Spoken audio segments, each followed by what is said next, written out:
ধরনের mob violence করবে সেটা খুব প্রত্যাশা। এই যে ভারত বিদ্বেষের জায়গাটা আমরা আজকে দেখছি যে এক্সট্রিম পর্যায়ে চলে যাচ্ছে, তার মধ্যে এটা কতটা কনসার্নের? ইতিমধ্যে চয়নদা আমাদের সঙ্গে এসে জয়েন করেছেন, আমি আসবো চয়নদার কাছে। তন্ময়দা প্লিজ। দেখুন, এটা হচ্ছে প্রথম থেকেই হয়ে আসছে, কোনো কিছুই বাংলাদেশে হলে একটা ভারত বিদ্বেষ আসে। আপনি মনে করতে পারবেন যে গত বছর যখন সেই জুলাই মাসে কোটা মুভমেন্ট হয়েছিল, সেটা হচ্ছে তাদের ইন্টারনাল ব্যাপার।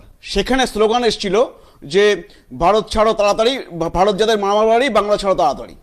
তো সেই স্লোগান সেই মুভমেন্টে আসছে।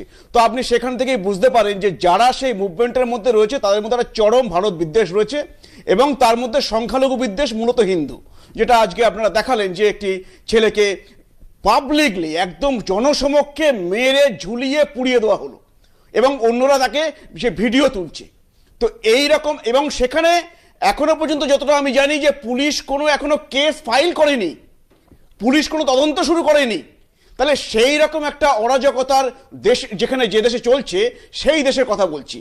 আমাদের দেখুন দুটো দিক আছে। একটা হচ্ছে যে আমরা যেটা বলেছিলাম, এবং স্বরাষ্ট্র মন্ত্রক, বিদেশ মন্ত্রক বলেছিলেন যে সেখানে স্বচ্ছভাবে যেন নির্বাচন হয় এবং সবাইকে নিয়ে যেন নির্বাচন হয়।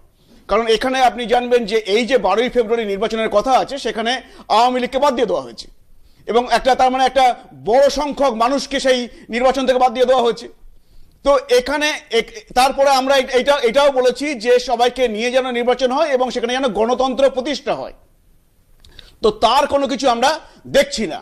এবার আরেকটা দিকে আপনি যেটা বলেন ভারতের কতটা চিন্তিত, আমাদের আরেকটা হচ্ছে যে আমাদের সাথে একটা বর্ডার রয়েছে প্রায় 4000 কিলোমিটারের বেশি, তার মধ্যে পশ্চিমবঙ্গে আছে 2200 কিলোমিটারের বর্ডার। সুতরাং আমরা কোনোভাবেই চাইবো না যে এই যে জঙ্গি মানসিকতা, মৌলবাদী মানসিকতা, সন্ত্রাসবাদী, তারা কেউ ভারতে ঢুকে আসুক বা এই সমস্ত কাজে যুক্ত থাক। সুতরাং আমাদের একটা মূল হবে যে বর্ডার পুরো সিল করা, এবং রাজ্য পুলিশ এবং বিএসএফ সমন্বয়ে কাজ করা, যাতে কেউ এসে এখানে থাকতে না পারে। শুধু তাই নয়, আরেকটা আমি বলে দিই, এখন এসআইআর এর কাজ চলছে। বহু এরকম আপনারা জানেন সাদরাডি, মুর্শিদাবাদে, বা হচ্ছে বিভিন্ন সময়ে এই ক্যানিং এ ধরা পড়েছে, সেই জম্মু কাশ্মীরের পুলিশ এসে ধরেছে। আমাদের রাজ্যে এখন অলরেডি ঢুকে বসে আছে। সুতরাং আমরা সেটাও চাই তাদেরকে যেন ধরে ধরে বার করে দেওয়া হয়, যাতে হচ্ছে পশ্চিমবঙ্গ সুরক্ষিত থাকে। আমি কৌশিকদার কাছে আসবো।